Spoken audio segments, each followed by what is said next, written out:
Good evening. I know those of you who are outside were getting anxious. There are still a few empty seats. It always works out. So thank you. We're thrilled to have you all here. Good afternoon, good evening, whatever it is, and welcome to Rausser College's Horace M. Albright Lecture in Conservation. I'm David Ackerly, Dean of the Rausser College of Natural Resources. It's my pleasure to welcome our esteemed guest, Dr. Ayana Elizabeth Johnson. Before we start, I'd like to share a bit of background on these lectures. The Horace Albright Lecture series at the Rausser College of Natural Resources has been going strong for over 50 years. The lectures are a tribute to the achievements of Horace Albright, born in Bishop, California in 1890, a graduate of UC Berkeley in 1912, second director of the National Park Service, and a recipient of the Presidential Medal of Freedom bestowed by Jimmy Carter. We're honored to have the opportunity to use the Horace Albright Endowed Lecture Series for the public good, fostering a dialogue on the critical issues facing our society. The Albright Lecture Series has brought to Berkeley a who's who of the world's most thought-provoking and innovative leaders in conservation and public service. The talk you're about to hear, What If We Get It Right? Visions of Climate Futures, aligns perfectly with the spirit and tradition of the Horace Albright Lecture in Conservation. And after we conclude our conversation on the stage, we'll have some time to take questions from the audience. So hold your questions. Joining me in today's conversation with Ayana is Bella Santos, a junior at UC Berkeley, an environmental science major in Rausser College, and with a minor in public policy. Bella is an ASU senator, and for those of you who know, the ASUC has the Eco-Senator office leading on environmental issues. She's a passionate advocate for environmental justice and educational equity, co-leading the fossil-free research campaign and contributing to statewide climate justice curriculum development. Now, I'm especially honored to introduce our guest, Dr. Johnson. Dr. Ayana Elizabeth Johnson is a marine biologist, policy expert, writer, and teacher working to help create the best possible climate future. She's a co-founder of the Urban Ocean Lab, a think tank for the future of coastal cities, and is the Rue Distinguished Scholar at Bowdoin College. Ayana authored the New York Times bestseller, What If We Get It Right? Visions of Climate Futures, work that is carried on with her newsletter and podcast of the same name. Previously, she co-edited the best-selling anthology, All We Can Save, co-created and co-hosted the Spotify Gimlet podcast, All We Can Save, How to Save the Planet. Anyone have, no, that's a podcast. You can't be carrying that with you in quite the same way. And co-authored the Blue New Deal, a roadmap for including the ocean in climate policy. Ayana earned a BA in environmental science and public policy from Harvard University and a PhD in marine biology from Scripps Institute of Oceanography. She serves on the board of directors for Patagonia and Greenwave and on the advisory board of the Environmental Voter Project. Welcome, Ayana Johnson.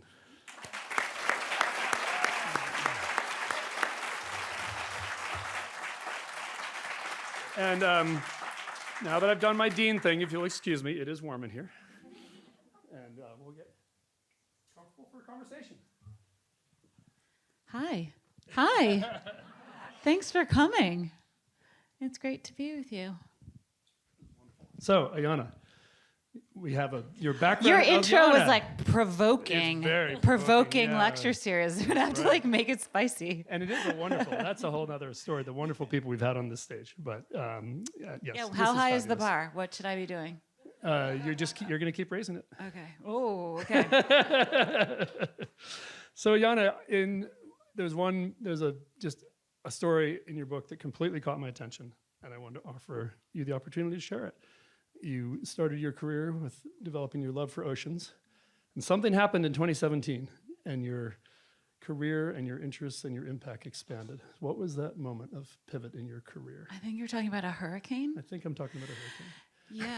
Yeah. So my career used to be ocean conservation. I worked in philanthropy and as a consultant and working with fishing communities on different islands in the Caribbean. And in 2017, Hurricane Irma came through and just smashed up so much, including the island of Barbuda, where I'd been working for a few years. The eye of the storm like hovered there, and it just caused so much damage on this small island that was so close to my heart. And this was just months after the island government had passed probably the most progressive ocean conservation policy in the whole region of the Caribbean, establishing a third of their coastal waters as fully protected, which included a third of each type of habitat, establishing a shipping lane, establishing anchoring zones so that that damage was limited, recreational areas, fishing areas, protecting sharks and urchins and parrotfish that are so key, protecting seagrasses and mangroves. And then this hurricane came through and just smashed everything up. And the climate injustice of that, this hurricane fueled by these warmer waters, made stronger because of them. This island of 1,000 people had not caused climate change, and however perfect their ocean regulations were, that would not be enough to save them. And, I had been working to not just help establish the regulations, but make sure the local park rangers for the marine parks had uniforms, had a patrol boat. I had to figure out, how do you buy a boat? And all of these things, and the community was invested, and then something like this happens, and of course their priorities shift, right? It's a matter of survival and recovery and rebuilding and all of that. So I was watching all of this happen from my couch in Brooklyn, New York. I had left that official role and we lost communication with the island for 48 hours. Their cell towers and everything went down, and we had no idea what had happened.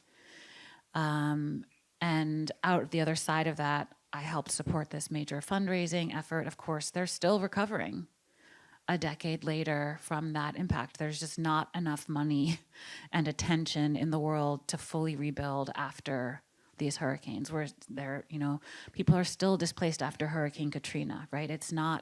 These things never really end. And so that local work is still critical, and it's important to my heart, and I never ever want to undersell the importance of local conservation efforts, establishing marine protected areas, enforcing fishing regulations and all of that. But it made me think, how can I be most useful if this is the world that we're living in? And so I started just expanding the work that I did from ocean conservation to ocean and climate, and more into communications as well.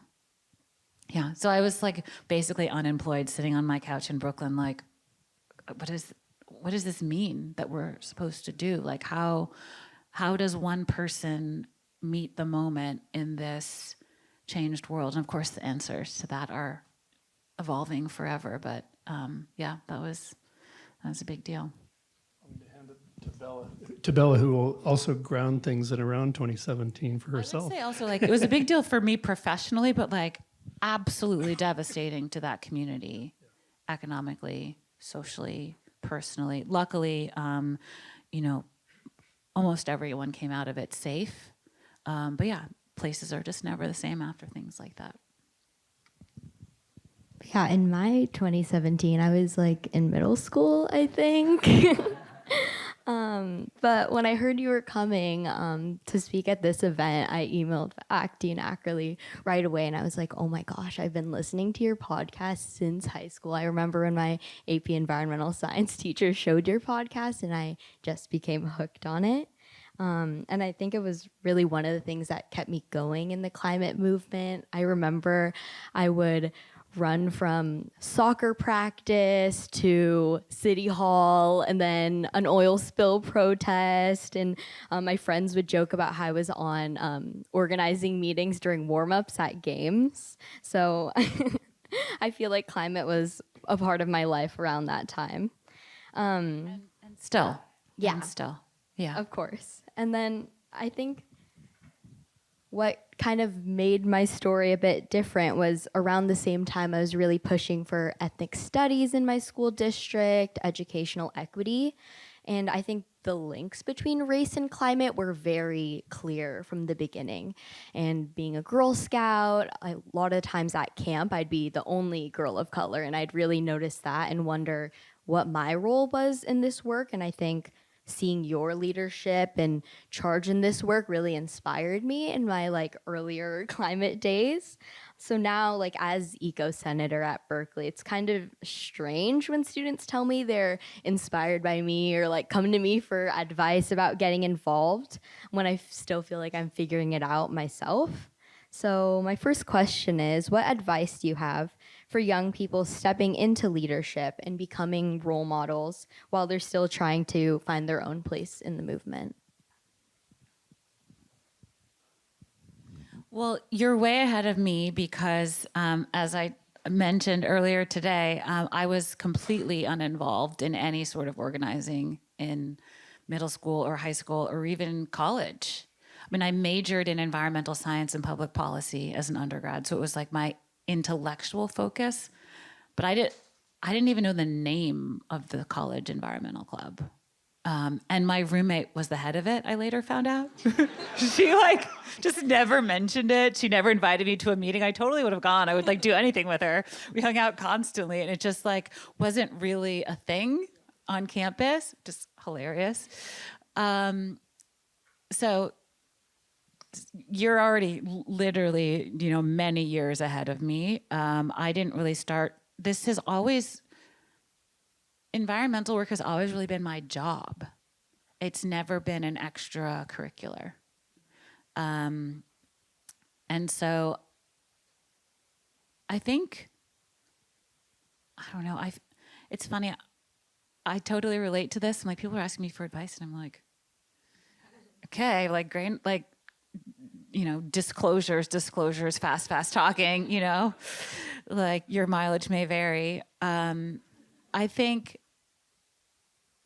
so much of what I try to do and remind myself of is, this is gonna sound so cliche, but like to stay curious and like have a lot of humility in how you approach the work, because the more people are coming to you, looking to you as a leader, I think the more important it is to admit when you don't know something and to like fact check yourself, surround yourself with people who will like pressure test your ideas.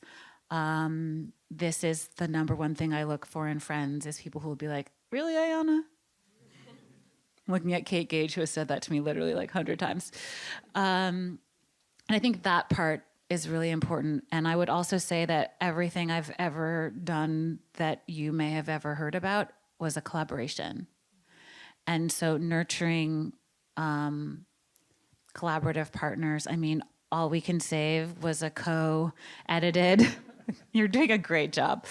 That was a big collaboration, right? Co-edited with Dr. Catherine Wilkinson, How to Save a Planet. Obviously, I had a co-host and co-creator. This book, I'm interviewing 20 experts, right? To me, it's all about like, how do you pull together all the different threads of knowledge? I think everyone's brains work slightly differently, but the best way I can describe my brain is like aggressive jigsaw puzzle brain. I'm like, where are all the pieces? How do they fit together? Did someone's dog take one? Like, is one under the couch? Like, are we doing the edge pieces first? Like, all the purples over here, And I'm just like always trying to understand the puzzle. And I feel like that just inevitably it's all this big collaborative effort. It's all intertwined. And the more we can see ourselves as part of this ecosystem, this web of work that's happening, and like really invest in the relational threads between everybody, that's, I think, the way to be the most effective. I mean, you gotta like hang out. Is really the secret. Is like, I have a lot of friends and a lot of acquaintances, and I spent like my entire 20s and 30s like being incredibly social. I like know so many people, and those people now are all like, grown up with me. Like we're all in our 40s now, like have real jobs magically, and we can collaborate in, in new ways with more resources and all that stuff. So like, I think in this era where we're seeing all of this reporting that's like, no one parties anymore, and like, no one has any friends anymore, and all these like terrifying headlines in the Atlantic, and I'm just like, okay, Gen Z just needs to like hang out.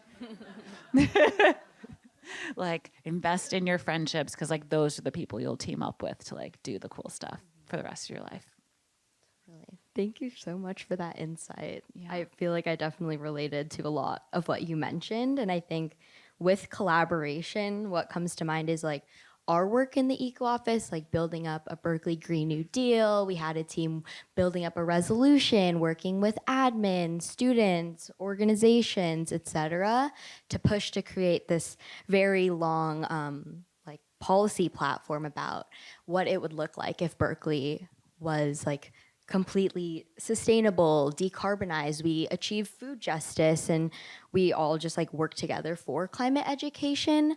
But the work can be quite frustrating, especially being as a student. A lot of us in Gen Z are quite impatient, and bureaucracy has been quite slow. And also students come in and out. We're only here for a few years, and it feels like as soon as we finally start to figure out what's going on, we're already like on the way out. Like, for example, it took us almost 2 semesters to get a clear answer on where campus energy even comes from for some of our residential halls. And your conversation in your book with Brian Lee really stood out to me because y'all talked about how strengths and weaknesses of systems are often the same. And at Berkeley, I think the strength lies in student passion and creativity, but we have a weakness of fragmentation and burnout.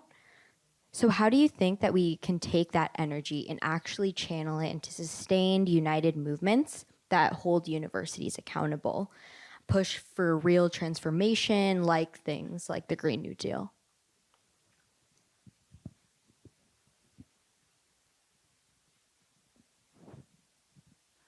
I mean, I guess the first thing is just to acknowledge, like, that's a hard context within which to make change.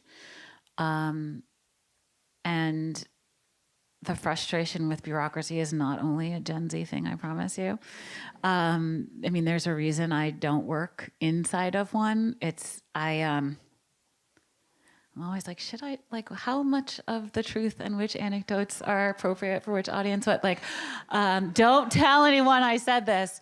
When I was, okay, this is ridiculous. So I'm like sort of off the topic, but to relate to you. When I had my first job out of graduate school, I was a fellow, a Sea Grant fellow at the National Oceanic and Atmospheric Administration, and I had a joint appointment between the Fisheries Office and the Policy Office. And the Fisheries Office was like in Silver Spring, Maryland, and the Policy Office was like a block from the White House, the Department of Commerce building, and I lived halfway in between. And so I had an office in both, and I was mostly like at home in my pajamas. This is like before telework was a thing at all, right? So this is 2011. I could be at either one within like 15 minutes. And I would work really, really hard, but I just couldn't deal with the system because someone would pass me a document and be like, can you proofread this? And I would just rewrite the entire thing. For like senior like federal officials, and they'd be like, this is revert, like this is not, we wanted it. I'm like, well, of course I'm gonna make it the best possible version of itself that I can contribute to. And so I was constantly getting in trouble for like not respecting hierarchy. And I think there's actually a time and a place for that. And I also think that like, one of the things I learned there, again, is like it's all about personal relationships because no one wants to be blindsided, right? So if you're like, hey, I'm doing like a pretty thorough rewrite of this thing. Do you want to like weigh in on it? Would be maybe a better move than like, hi, I worked on this all weekend and like, here's your new version of like a government policy document. So I think, you know, bureaucracy is used as like purely a negative often, but it is just like the inner workings of the system. And so if you think about it that way, it's like, well, how can I understand all the different levers and like pieces of the system so that I can figure out where I need to hack in and influence it, right? Because there's like a person who is sympathetic in this office. It's like, you know, the provost's secretary who's like, my kid's the head of her high school climate club. Like, I will get you the meeting. Like, good job. You know, like I'm rooting for you, right? There's always like another way in, like when the door is locked, go through the window or the chimney or whatever the metaphor, extend it as much as you want, come up through the sewer system. But I think that's part of like what I've learned just through like sheer stubbornness is like, it is a system that is made up with people, and it is not like a faceless, nameless thing. They're like people in those jobs. And so you have to figure out like, how do I relate to those people? How do I talk to those people?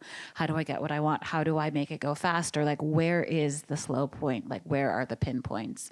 And then maybe it's not you who's gonna ask for it for this one, but it's like, oh, my friend who's on the soccer team, because this person's like really obsessed with soccer. And if I have her like go talk soccer with them, then like maybe we'll get the thing done faster and be charming. Or like, you gotta be like a tiny bit slick about it, I think. But that's my best answer for that. But yeah, it's just frustrating because you're like, we're running out of time, you guys, the planet's melting. And they're like, give us like 6 more months to figure out where our electricity comes from.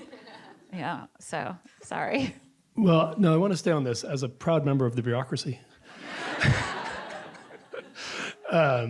No, a couple of things about that. One, I want to express an appreciation for the last round, the Berkeley Green New Deal, because when Bella and her staff came to meet with a few of us last spring, it's a long, long document. How long is it? It's many parts. 10 pages, 20 pages, 100 pages? Not 100. Longer than the federal resolution of an actual it's good. Green New But- Deal. Longer than the 14. But to your point about, sort of levers have changed, you all came to meet and they said, we want to take these 3 things. And they knew exactly which things actually were in our domain. So that was a moment of like, oh, homework and knowing like, don't ask the dean who pays the electric bill. I don't know who pays the electric bill, but let's talk about curriculum. So and I just want to express that as a moment of appreciation also, because that is Are we getting a climate required course at Berkeley yet? It is moving very slowly here. Yeah. It has happened at San Diego. I think it's moving further at Davis. Our strategy has been to work on it within the college first, that was advice we got early on. Try to do it bottom up rather than top down, because starting with the entire campus is like starting with the hardest battle.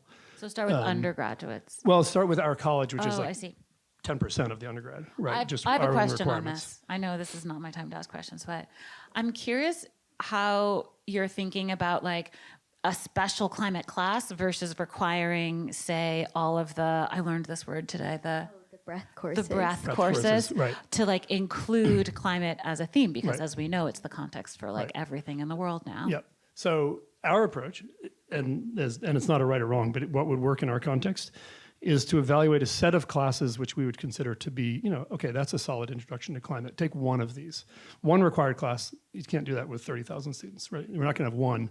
And we're also really sensitive to the constraints. It's like, if you're gonna add a requirement, are you dropping a requirement? Or are you just making it harder to get through undergrad? Because now you have to, and I will say the biggest worry about requirements is that now they just become a checkbox.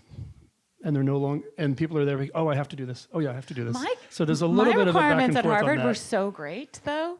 Like the philosophy classes I took yeah. and like debated utilitarianism was great.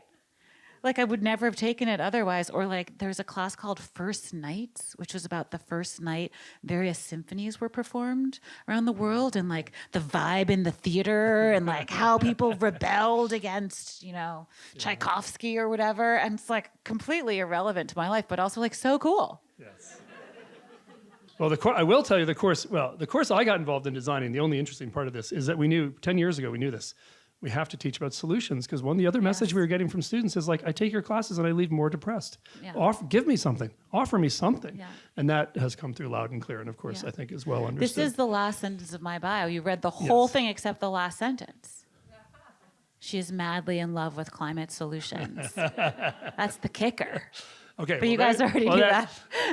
That brings me close to where I was going to go. But no, I want to stay on the university theme, and we're going to come back to broader issues as well. But universities they're a complete paradox. We look to universities to be, first of all, where a new generation is trained, sources of innovation, and then we expect them to be these incredibly stable institutions that last for 300 years at Harvard and 150 years here. So the combination of stability and innovation is a very interesting tension, and it's another word for bureaucracy. But really, the question I wanted to ask, just if you were just to step back and look across your experience, what is the best thing that universities are doing right now? It could be examples you've seen. Fighting authoritarianism? We're trying. We're trying. I mean, I was thinking about this today because Berkeley has like the most incredible history, right? As a campus, as a hub for protest in the 60s, as a place where people were just like, absolutely fucking not. We're going to have these values and we're going to shout about them and you're going to listen, right? And that's not the case today, so far as I see. Not just here, but like in general, college students are much more tame. I was certainly tame socially in college, although the semester I studied abroad there was this like encampment in Harvard yard, people like dozens and dozens of tents of people protesting on behalf of the rights of the workers on campus to be paid a living wage campaign, which is like probably the year 2000. And I missed it. I'd like to think I would have been part of it, but I don't know. I mean, I had a crush on a guy who was like leading it, so I probably would have showed up. Crushes really do drive so much of our resumes, oddly. I also dated a behavioral economist once, so I know a little bit about like discounting and time preferences and how they apply to like marine protected areas. So I guess I would say that like it's sort of disappointing to see students not be more rabble-rousery. Like we're all so like careful. And I get that the consequences are high. I don't want to undersell that, especially for immigrants, especially for people of color, right? Like it is a very hard time to stick your neck out. There are real consequences. But like the only way you hold the line is by holding the line. And the only way you prevent bad things from happening is by like saying no and then offering the better way. So I guess, I mean, as a Harvard alum, I'm like watching to see like to what extent that they're pushing back. And I'm like, you have $50 billion endowment. Like, is this not the rainy day, you guys? Like, what are you waiting for? Our provost told us the other, yes, thank you. Our provost told us the other day, it's pouring. Yeah. And I mean, I think as, you know, as like a climate person, there are certainly times now where I'm like, it's okay if you're not focused on climate right now. Like if you can help preserve democracy, that's actually fundamental to be able to pass climate policy, right? Preserving everyone's ability to have their ballots, to cast their votes and have them counted is actually really important because the vast majority of Americans are concerned about climate, right? And so if we're disenfranchising the people who care, then we can't get the policies passed. We can't elect the people who care about it. So anyone who's working on these issues that make climate progress possible, I think of as doing, you know, climate work right now. Follow up on those who are making it possible, Bella. Yeah, I think when I think about like pushing back on authoritarianism and like a lot of the work that we want as climate activists really align with other struggles, like for labor organizations on campus, racial justice oriented orgs, and often they stay pretty siloed. And like I said, I got into this work because of ethnic studies and educational equity, and those issues have always been pretty braided together for me. But what strategies have you seen that actually help movements bridge across these issues without losing a shared focus or a joint intention to like still be strategic in our work, but also align in how all of our works really intersect? I think it depends. It's like all about picking the issue or the campaign, right? If you think about farm workers in California dealing with insane heat waves in the Central Valley, that's a climate issue and a labor issue. and an immigration issue, right?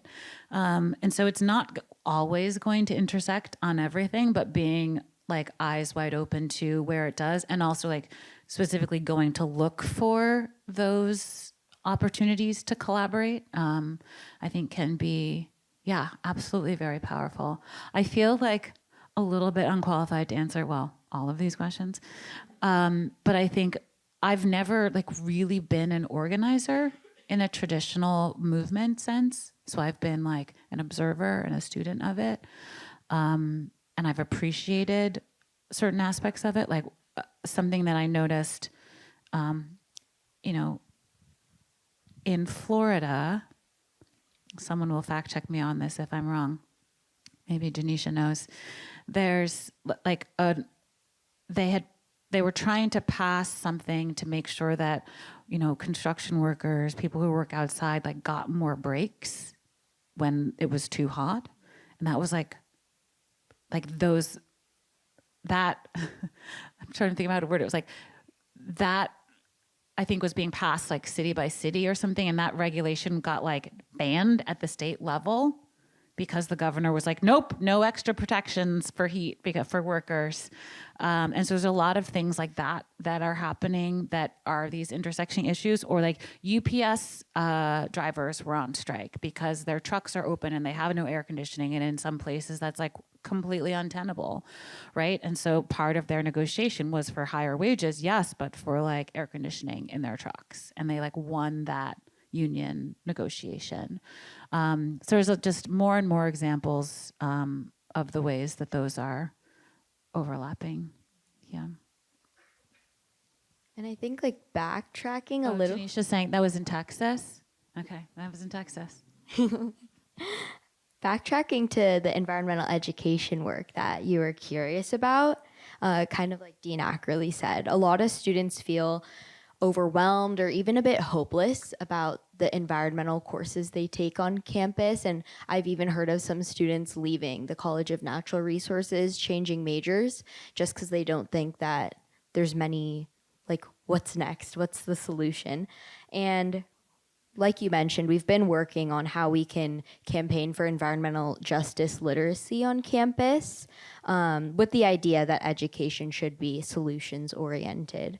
So how do you think we should design climate education that both shows the scale of the crisis, but also builds a sense of agency and imagination, kind of like you talked about in your book? I mean, the glib answer is like, assign my book. Which I would only even say as a joke because it is this collected wisdom. It's not just me telling people what to do. I mean, I don't know is the short answer, but I think I'm almost more interested in like including climate solutions in like engineering classes, in physics classes, you know, sort of in government classes, like making sure that this work is not just in climate classes, because all of these different disciplines are informing like who are the people that are going out there into the world and working in finance or whatever, who need to have this context. So I think there's like case studies, examples, assignments that could be like woven throughout. But yeah, I mean, in case anyone in here doesn't know this, I think it's maybe worth repeating. Like, we basically have all the climate solutions we need. I don't think we talk about that enough. It truly is a matter of how quickly and how justly we're going to implement them. Of course, there's room for tons of creativity and innovation and technology, and like more stuff is coming and all of that.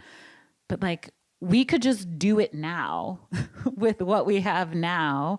And so it's almost like a question, like people are like waiting for fusion to save us or something. Like, A, we don't have time to wait for that. And B, like, we don't need to wait for it. So I think that's sort of like the approach that I would take. Like, some of you may have heard me say before that I think the sexiest word in the English language is implementation. because like we just got to go do it, you know? And so like infusing more of that, like, but how do we get it done, as opposed to like, these are the problems, these are the solutions. It really is like, well, why isn't it happening, right? Like the history classes and social studies classes on like what's holding us back, and an understanding of like how social movements have succeeded or failed and on what grounds. I mean, I think this is why it's so important for me to always have my work be multi-generational, because there are people a generation ahead of me who are like, you're welcome to try that again, but like, here's why that didn't work in the 80s. I'm like, good to know, right? Or young people who are like, did you ever think of this? And I'm like, no, never thought of that. And so I think there's just room for so much more of that kind of attitude. Like, we've got it. Like, we know what to do. Like, what's your part of it, and how do we run at it, and how do we, like, where are the barriers, as opposed to like sad facts scrolling before your glazed over eyeballs. This is totally unfair to me to be answering this question, because I don't actually know that much about like the climate curriculum and all the courses that are offered. I'm sure there's like so many wonderful offerings out there, but like to answer your specific concern, yes, the like more solutions, but also like implementation focus, I would say. I want to follow on this theme about all the solutions being there, and we hear it and we teach it. And the master's program students you met with, it is an implementation program in a lot of ways. At the same time, often what universities say we're best at. Actually, I remember years ago someone saying you need to be working on the problems that, you know, your grandchildren's problem, the problem that is 20 years out. Industry won't work on a solution that's 20 years out because there's no market yet. They'll work on 5 years out. So a lot of us in the university are often fusion, you know, we are often there like, oh, that's our role. I mean, we should do the research. Out there. Yeah. We should do the research. So I want to explore a little bit the moment post November 6th moment in climate policy, or January, with the Trump administration. So clearly a personal dislike for solar and wind. It doesn't seem to be anything to do with anything very personal. I've heard people say that the administration will support. It's like a get off my lawn energy about wind turbines. It's pretty much right. Get off my. Bro, the ocean is not your lawn. Get off my ocean view. Yeah. Yeah. But then we hear like, oh, fusion research and the advanced geothermal. And one interpretation I heard was like, well, that doesn't threaten anyone in terms of business as usual because it's so far off. So that's sort of safe. And then the question and then the other thing I'm curious about, I'm throwing you a few things you can take and run with.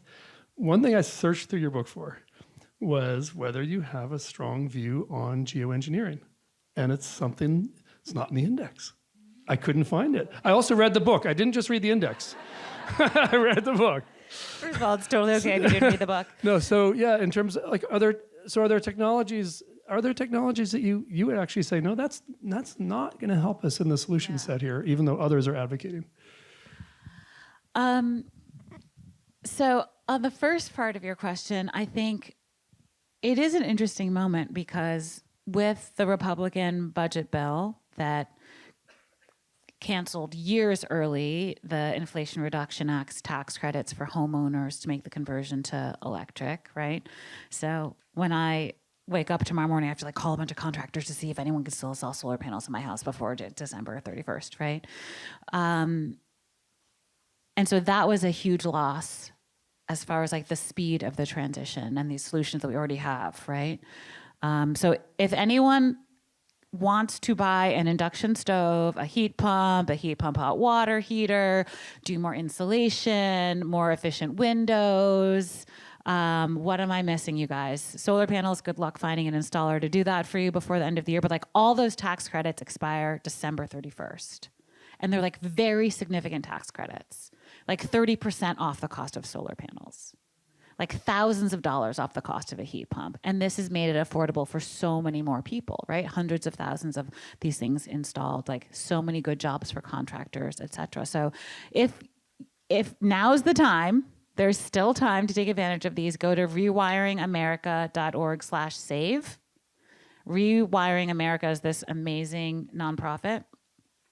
So rewiringamerica.org/save, and they'll lead you through like which ones you're qualified for, how to get a contractor in your area, like what are all the tax credits that are available to you. There's a lot of like state level like credits and rebates, like do it now if you can. So, but the thing that they didn't actually eliminate from the Inflation Reduction Act was the commercial solar and wind incentives. So that's still happening. The incentives for battery manufacturing is still happening. So they're not against batteries. Nuclear incentives still in place. Geothermal still being invested in. So it's definitely a moment of like, take what you can get and like run with that. And it's like a harm reduction strategy. And I think, you know, people's electricity bills skyrocketing like is a real political risk for the Republican Party. And we'll see how that plays out. But like if wind and solar are the cheapest form of new electricity you can add to the grid and you refuse to do it, like there are consequences to that. There's a question of like, will the people paying the bills understand why they're higher, which is the Democrats are shit at messaging these things. So who knows? So that's the you know part of an answer to the first part of your question is like it's a real like hodgepodge politically, but like I thought those tax incentives for commercial were going to go away too, but like they're here through 2033. Those could have been wiped out. And on the like, you know, I'm often asked how I feel about geoengineering, nuclear, etc. I have sort of like a okay, fine feeling about nuclear. Like I don't have a strong take on nuclear. I'm like, let's be safe about it. And like my take is that it takes a long time to build, to permit and to build because of the safety issues. And so it's not going to be like a solution this decade. But again, it's like we're going to need energy for a lot of years to come. So keep it going. Geoengineering, that like my answer to that is like unsatisfying, which is like I've kind of just avoided thinking about it. It's big and scary, and one person can't know everything, and I'm like, someone else can be in charge of knowing about this. I think it's weird. I think like playing God like that is like so like the amount of hubris that is required to be like, I know what we'll do. We'll like just spray a bunch of particles in the atmosphere and like we'll just cool the planet. Like what could go wrong? It's just like bonkers to me. And I know as a scientist, like there are ways to test this and like, but we only have one planet, so there's not really a control. So you can do like a localized experiment, of course, but the scale at which would make a difference, like you don't get multiple shots at that experiment. And it like things for that one, for solar radiation management, those particles drop out of the air over time. You have to like keep doing it and keep doing it. And there's a line in All We Can Save, the last line of the essay written by NASA climate scientist, Dr. Kate Marvel, about this. It says, and the sky may never be blue again, which is just like, who wants to live in that version of the world? And of course, geoengineering is also like, it's a very big category. That's the one that people really like think about the most is the solar radiation management though. Well, you may have followed the story that a University of Washington research group came and put an experimental device on a ship at the Alameda shipyard to spray salt spray. Yeah. And hadn't really cleared it with the community. And it didn't go very well. Yeah. And that got shut down after the first day. And I mean, like we have, 1,000 billionaires or something like that in the world, or America. Like any one of them could just decide to do this on their own. It's not that expensive. Yeah. You get a bunch of like, you know, sparkly dust and an airplane and you like spray it in the upper atmosphere, right? So I think that's part of the fear of it, is that it's so hard to control because it's actually like not that hard to do. But then there's other parts of geoengineering which are like trying to put like shade glaciers so they don't melt as fast, or shade coral reefs so that they don't like with like physical like fabrics and stuff so that they don't bleach in the same way. So I don't want to like lump everything in the same category, but that changing the sky thing just seems like I know. I'd really rather we didn't do that one, especially when we have the solutions we need, right? Could we just like try solar panels everywhere first or something?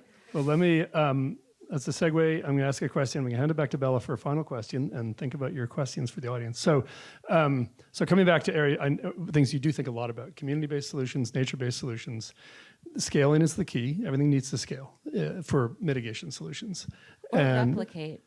Which is a form of, which is, I don't mean scaling like one entity needs to become a conglomerate that does everything. It needs to, right? And we know how markets scale. If you can make a profit, there'll be plenty of actors in the marketplace. Not every solution has a market. Not every solution has a buyer, at least right now. And I think a lot about I would carbon just question storage. the first part of that too, Fair enough. because like we don't have a free market. Fair enough. Like the level to which we subsidize fossil fuels is bananas. Right. Like it's just not a level playing field at all. So when we talk about what's profitable and not, I think we have to remember that like oil and gas is like subsidized to the wazoo. I can never remember. Which keeps it in the market. Yeah. Yeah. So 100% take your point, and then coming back to the other part of my question is that we do see these solutions for whom there's not a buyer. There's a social benefit. It's a shared benefit. What are the best examples? What kinds of solutions are you talking about there? All of the carbon storage solutions in ecosystems, the best we've come up with is offsets as a market, as a buyer, which is a complicated problem. I mean, it hasn't. There's a lot of the details that haven't been working, not in principle, because it's really hard to get the implementation right for offsets. A lot of community-based solutions, there's no one actor who's going to bring a lot of money necessarily, even though the benefits are very diffuse. Maybe I'm not giving good examples, but really, I guess what I'm looking to you for is where you do see replication and scaling working that is not only depending on a market-driven mechanism. What will drive, to the communities to. How do you see communities replicating, copying, adopting from each other? It's sort of a strategy question about the full range of solutions.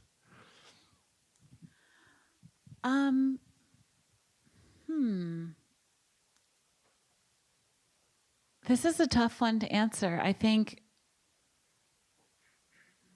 guess like I'm not an anti-capitalist because like capitalism is like, theoretically fine. It's just implemented in really messed up ways.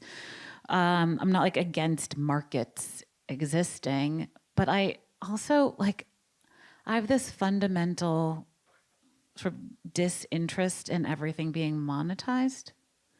Like part of my education was like ecosystem services and like how do you quantify the value of a wetland for water filtration or carbon sequestration and all of those kinds of things, right? And I get why it's very helpful to put numbers on that, because if they're valued at 0, that messes up the cost benefit, right? But I also like very much just I'm like an old school, they just do it because it's the right thing to do. Like, who cares if it costs a little bit more? On day one of my undergraduate, like introduction to economics class, they were like, all consumers are fully informed, rational actors. And I was like, why am I in this class? This is absolute bullshit. And so like we're constantly making decisions that are like inefficient or like not maximizing profits or looking for the best deal because it's just like more enjoyable or like more beautiful and whatever. And so I guess like I sort of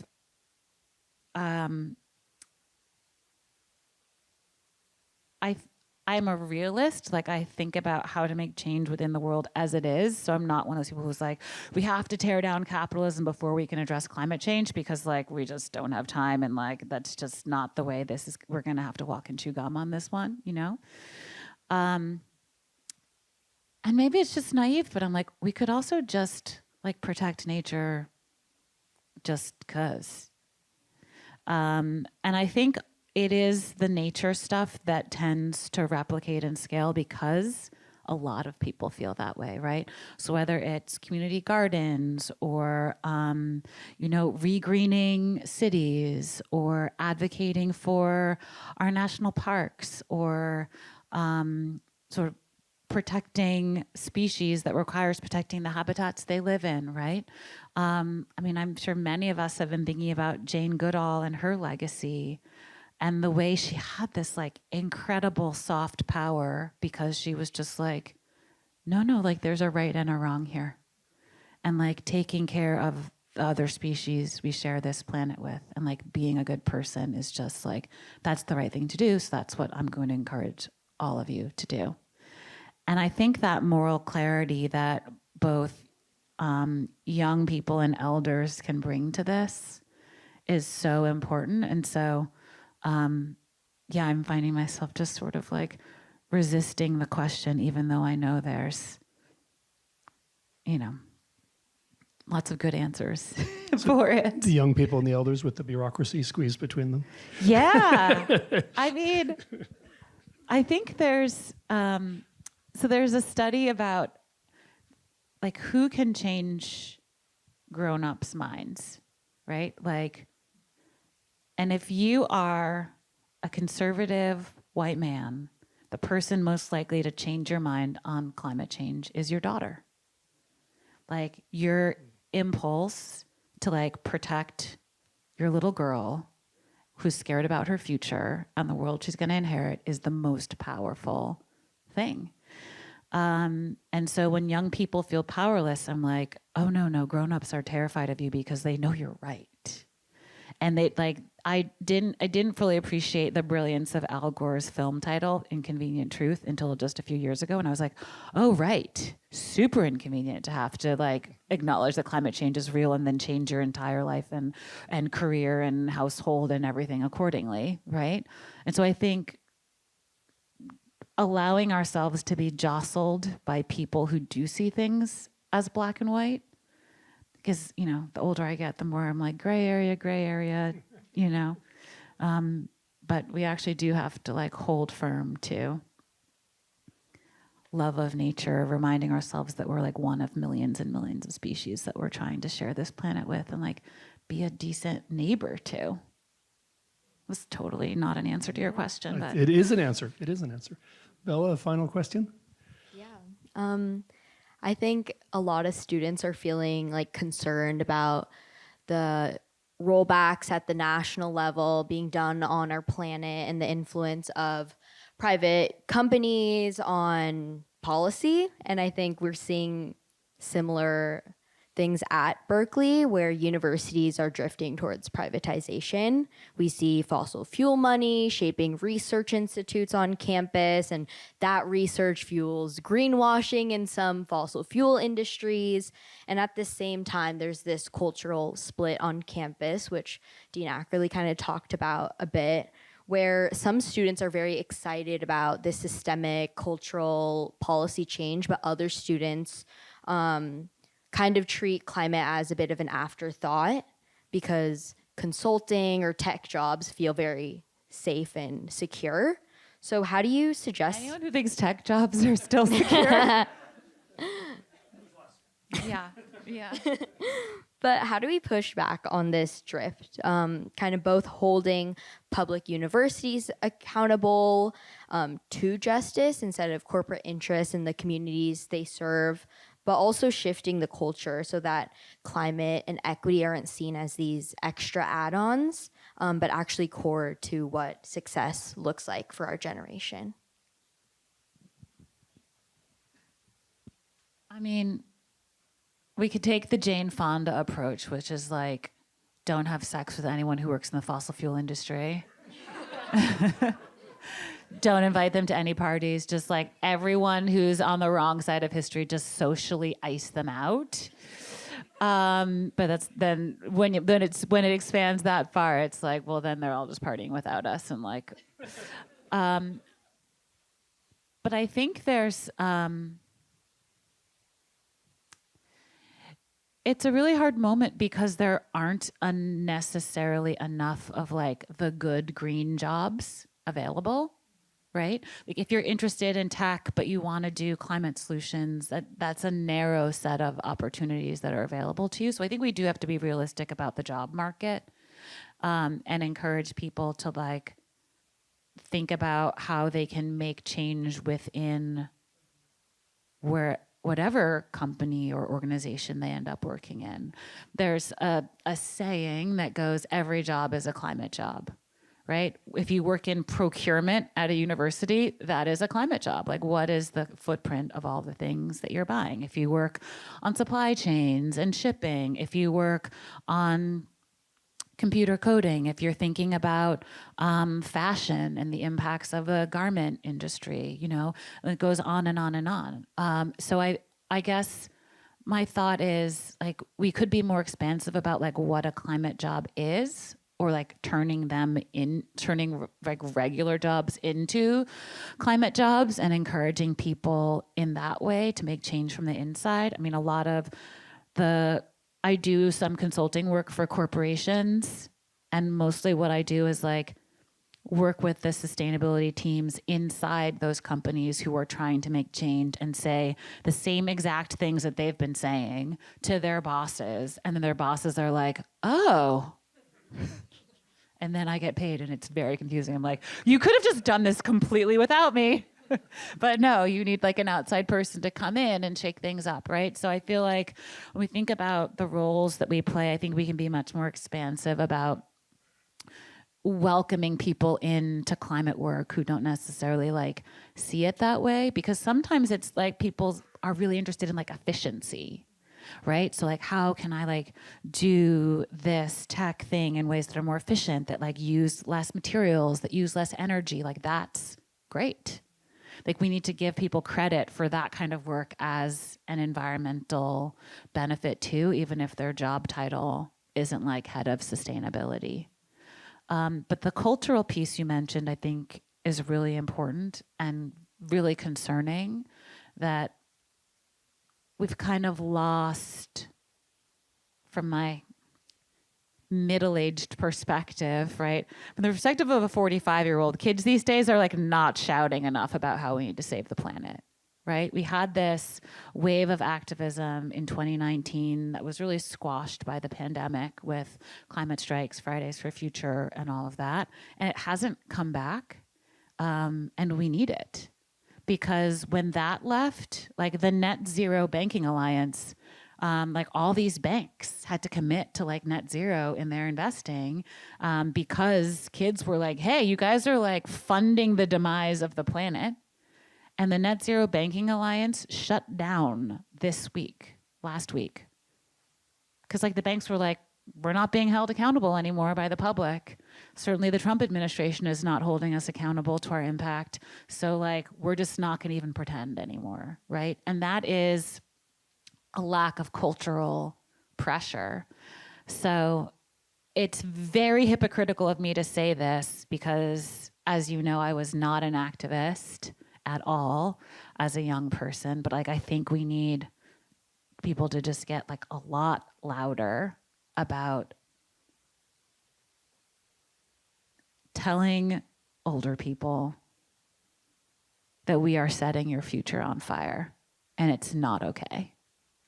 And no one can really argue with that. And the question then becomes like, what are they going to do about it? And do you have an invitation for them to be part of the solutions, or to like help them find that? But like, mostly when you ask me these questions, it just makes me feel bad that you have to deal with this, because it's totally unfair, right? There's an intergenerational injustice to this too, along with the other kinds of, like race, class, gender, immigration status kinds of things that we think about more frequently. It just like sucks to have to think about this as part of your career. And I think a lot of people are just like, forget it, let me just make a bunch of money and buy a BMW and like whatever, it'll be fine or not. And then drink champagne while the world burns is like one option.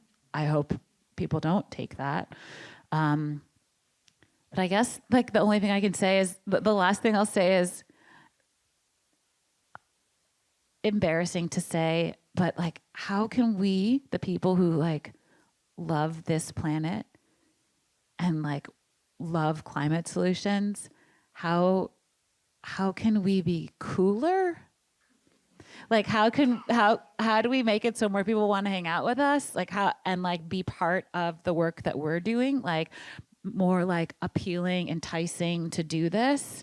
And so I have to remind myself, like, don't yell climate facts at people. That is not the answer. Like, try to be cool. Like, wear your fun socks today, you know? Like, like I think so much about like the environmental movement having had just like really shitty graphic design for like 3 decades. And I'm like, if only we had like better designers on this problem. So I think a lot, like when you think about culture, like all of that is part of culture. Like who are the people that we look to in popular culture as aspirational and like changing, changing who we look to as icons, I think. I'll just say I saw this social media post last week that said, I want to live in a country where the flags are flown at half-mast for Jane Goodall. Yeah. And I was like, that's exactly it, the problem. Yeah. Well, you came to a remarkable place there with that thought. We ramble long enough, you get somewhere. I want to open it for questions. Here's what I want to do. We'll do this together. But how many students are here, undergraduate and graduate? So this is wonderful because we often don't see many of you at these events, and so you found it. Thank you for coming. And I actually want to invite the first question from any amongst you who are current students. You know, family holdback, that thing at meals. This is called faculty holdback, which we sometimes have to do in seminars. There's mics over here. Okay. Way up in the back, I can see. Excellent. Hey, wait for the mic.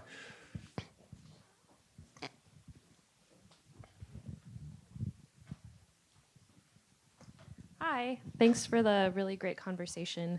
One thing that I was sort of picking up as the 3 of you were talking was this idea of connecting to other people, like becoming cooler, connecting with them over soccer or the cool socks or whatever it is. Do you have like a success story in your mind that like you could share with us that we can sort of model some of these things after? Because it's, you know, collaboration is like the gold standard, but it's hard to get there. An example of like convincing someone I'm cool so they wanted to collaborate with me? Exactly. Oh, I do. Okay. I was at a holiday party 2 Christmases ago, and the actor Jason Sudeikis was there, who's the star of Ted Lasso. And I went up to him at like 10 p.m. and I was like, what are we doing on climate change? And he was like, what? That's not my issue. And I was like, excuse me? I was like, you have children. This is absolutely your issue, right? And so I fully, but that was after 2 hours of playing this elaborate like gift exchange game where I had like basically like colluded with him to create a mutiny to like circumvent the rules of the game so that we could win a record collection that the DJ, a musician, Questlove, had put in as the gift. I had no business being at this party, let's be clear. So everyone was fighting for like who was gonna get the records, and I like walked up to him and I was like, here's the deal. If I win them, you don't try to steal a gift from me, and if you win them, I don't try to steal it from you, and then we can just split the records. And he was like, yes, absolutely. And so we win the records, and I won the right to be like, what are we doing on climate change? And then like 6 months later, I texted him and I was like, hey, I have this crazy idea. Can I run it by you? And he was like, sure, I'm in Brooklyn, let's have lunch. And so I pitched to him at lunch, I want to launch my book, What If We Get It Right, as a climate variety show. And I want to hire a comedy writer. I need to get a really famous person to host it with me. I need musicians. I need like a magician. We're gonna have puppets. There's gonna be rapping. There's gonna be like a trivia show, or like a Earth versus Mars competition with NASA climate scientist Kate Marvel representing Earth, and like some Daily Show comedian representing Mars, and like another comedian hosting it, and Earth will win because it's the best planet. I had this like whole vision. And an hour into lunch, he started saying "we," and I was like, "So we are doing a climate variety show?" And he was like, "Okay, fine, I'll host it with you." And we hosted this like ridiculous book launch that was like, how do we take climate change seriously without taking ourselves seriously?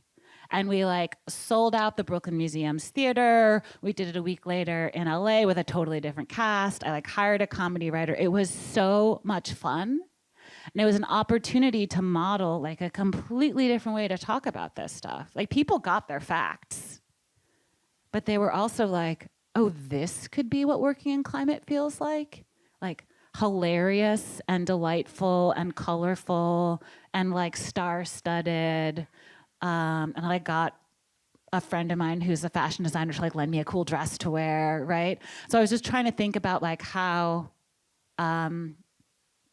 like throw a party you want to go to, like the climate solution. And so for my next act, for the paperback launch in April, I'm throwing a series of dance parties in aquariums. You're all invited. Merely because when I was a grad student, we would get to like once a month drink beer in the aquarium after it closed by the kelp tank, and that was like my favorite day. So I'm turning this into like a professional event. And so climate solutions dance parties. Like get people to come, optional, dress as your favorite climate solution so you can meet your new climate bestie on the dance floor and like scheme with them. Bring local nonprofits in for people who don't know what they're doing yet on climate to have a place to start. Partner with DJs for Climate Action. This is an actual nonprofit organization. And like Monterey Bay Aquarium was like, sure. San Diego Aquarium was like, that sounds fun. American Museum of Natural History is doing one. The Brooklyn Botanic Gardens is doing one. In Maine, there's an agriculture center that's doing one. LA Museum of Natural History in the La Brea Tar Pits, there will be a climate dance party, which is like particularly hilarious. Don't go the way of the dinosaurs. So I feel like more stuff like that is what I'm trying to do. To just not make it so boring. But yeah, like, God forbid I meet you when you're a celebrity and I get your cell phone number. I will definitely be like, and here's what we're going to do. I do not need a selfie with you. I just need you to work on climate. We're going to have time for 2 more questions. Yeah, go ahead. Wait for Mike. I was reading about how putting 1% red algae in cow feed reduces methane levels by 70%. And cows' methane emissions are 30% of climate change. And I remember thinking, why isn't this like the biggest solution? And also using CRISPR to gene edit cows so they burp and fart less. And also phytoplankton is 70% of oxygen, and they're in danger of dying because of the climate issues.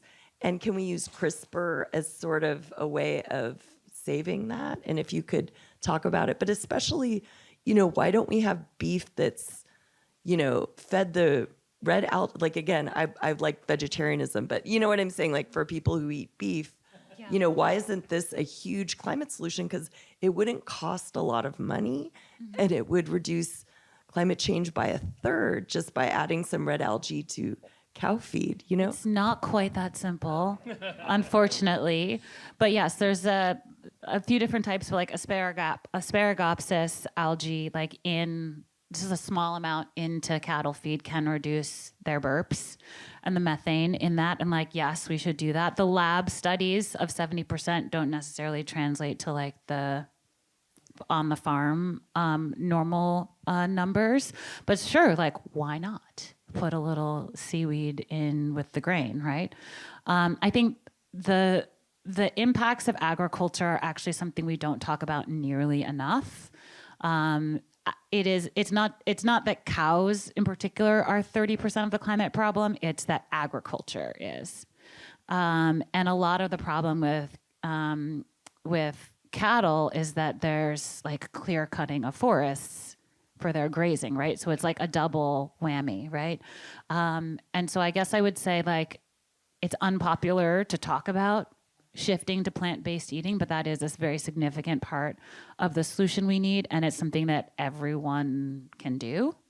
So yeah, that's I don't think CRISPRing phytoplankton is the answer, but phytoplankton are, you know, the foundation of our planetary food web. So not killing them is in fact critical to having enough oxygen on the planet, and supporting the rest of the food web in the ocean. And a lot of that has to do with, yes, the changing in heat and currents, but also like pollution from shore. So it's not, environmental problems are not all climate, like toxins, pollution is a big part of it too. That's all in the mix of the crisis.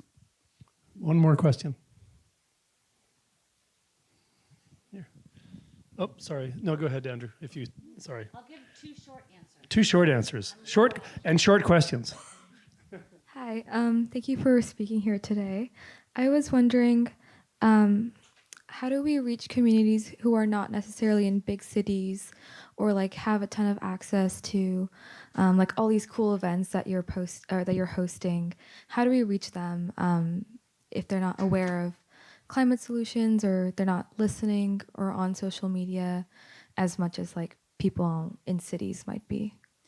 So one of my major regrets from my paperback tour is like that I didn't promote the live stream better, because you can't replicate that kind of thing everywhere. You do need a critical mass of people. But I will say, like, the other idea that I had that I also didn't have time to do was to make a toolkit for how anyone could put on a climate variety show in their town, right? Because, like, you do not need famous people to do that. You just need a bunch of goofballs. And, like, those exist in every single town. Like, is there someone in your town who's willing to dress up as a heat pump and make weird temperature jokes? 1,000% there is, right? And so I feel like the question is often like, how do we bring this thing to this community, as opposed to like, how do we just like make it there with people there so that it's relevant there and the jokes land because they're, you know, specific. One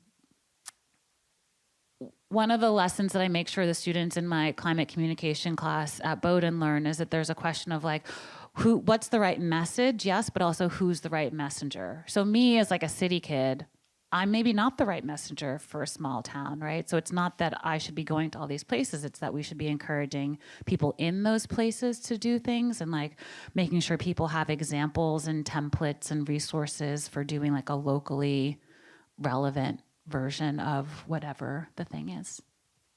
Okay, final question. All right, I'll try to keep this fast. I do have a tendency to ramble a little bit, but thank you so much for being here. I have a question that I feel a little bit anxious to ask, but as a young person who's kind of recently graduated the cusp of being a young person, I'm 26.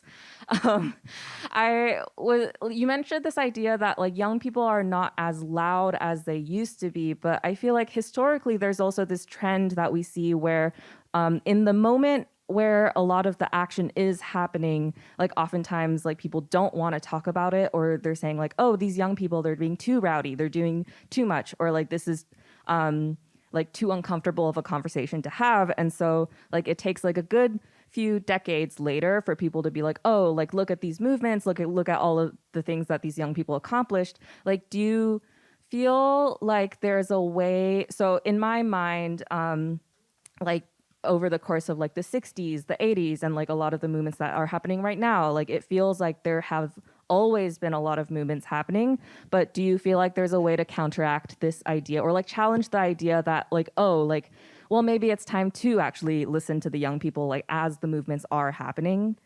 Thank you.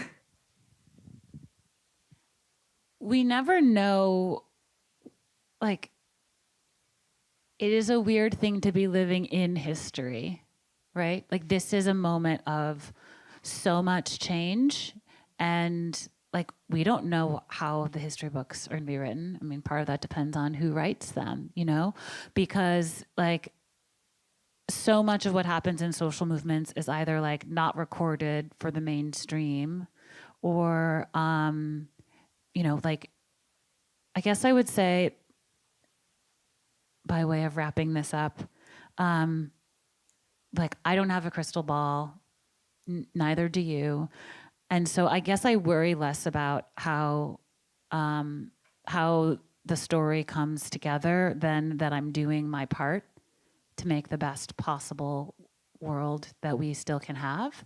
So the sort of the unofficial title of my book is "What If We Still Get It As Right As Is Still Possible," which is maybe less cheerful and would sell fewer copies. But I think so much about, there's a story I tell in the prelude to the book, which is the chapter about, you know, how I ended up doing this work and the perspective I come at it from. And I think about my dad, who was a Jamaican immigrant, a Black man trying to make it as an architect in New York City in the 60s, a very insular and racist field, right? And he started with two friends, like one of the first Black-led firms in New York. And I thought he was a total failure because he didn't have any big fancy buildings that he could point to and say, like, I made that. And I later realized at a cocktail party, like just a few years ago, like years after my father had died, I met this young Black architect who was like, I was like, oh, my dad was an architect too. And we get to talking and he'd heard of his firm. And he looked at me and he goes, he opened a lot of doors for us. And I'm crying in this like cocktail party with this person I've just met. And I think it's really important for me to think about, I'd completely missed the point of my dad's entire career. It wasn't about making a bunch of money. It wasn't about having your name on a fancy building. It's not about the glory per se or the clear victory you can claim in a social movement. It really is about the ripples. And so I don't worry about the shiny stuff anymore or like how history is going to play out. I'm just like, how can I make as many good ripples as I can and just like be on the side of a habitable future for life on Earth.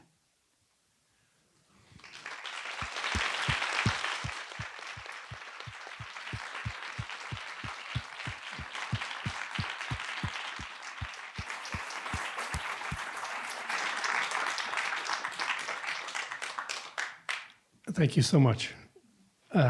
We're deeply grateful that you came to visit, came to the West Coast to see us, and spent this time with us.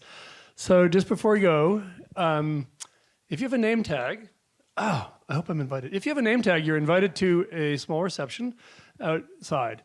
If you don't have a name tag, we love it that you're here, and now you know you should pre-register for our events, and then you'll have a name tag the next time. So please, if you had registered, please join us. Ayana's just the book, the most recent, is for sale. Are you signing?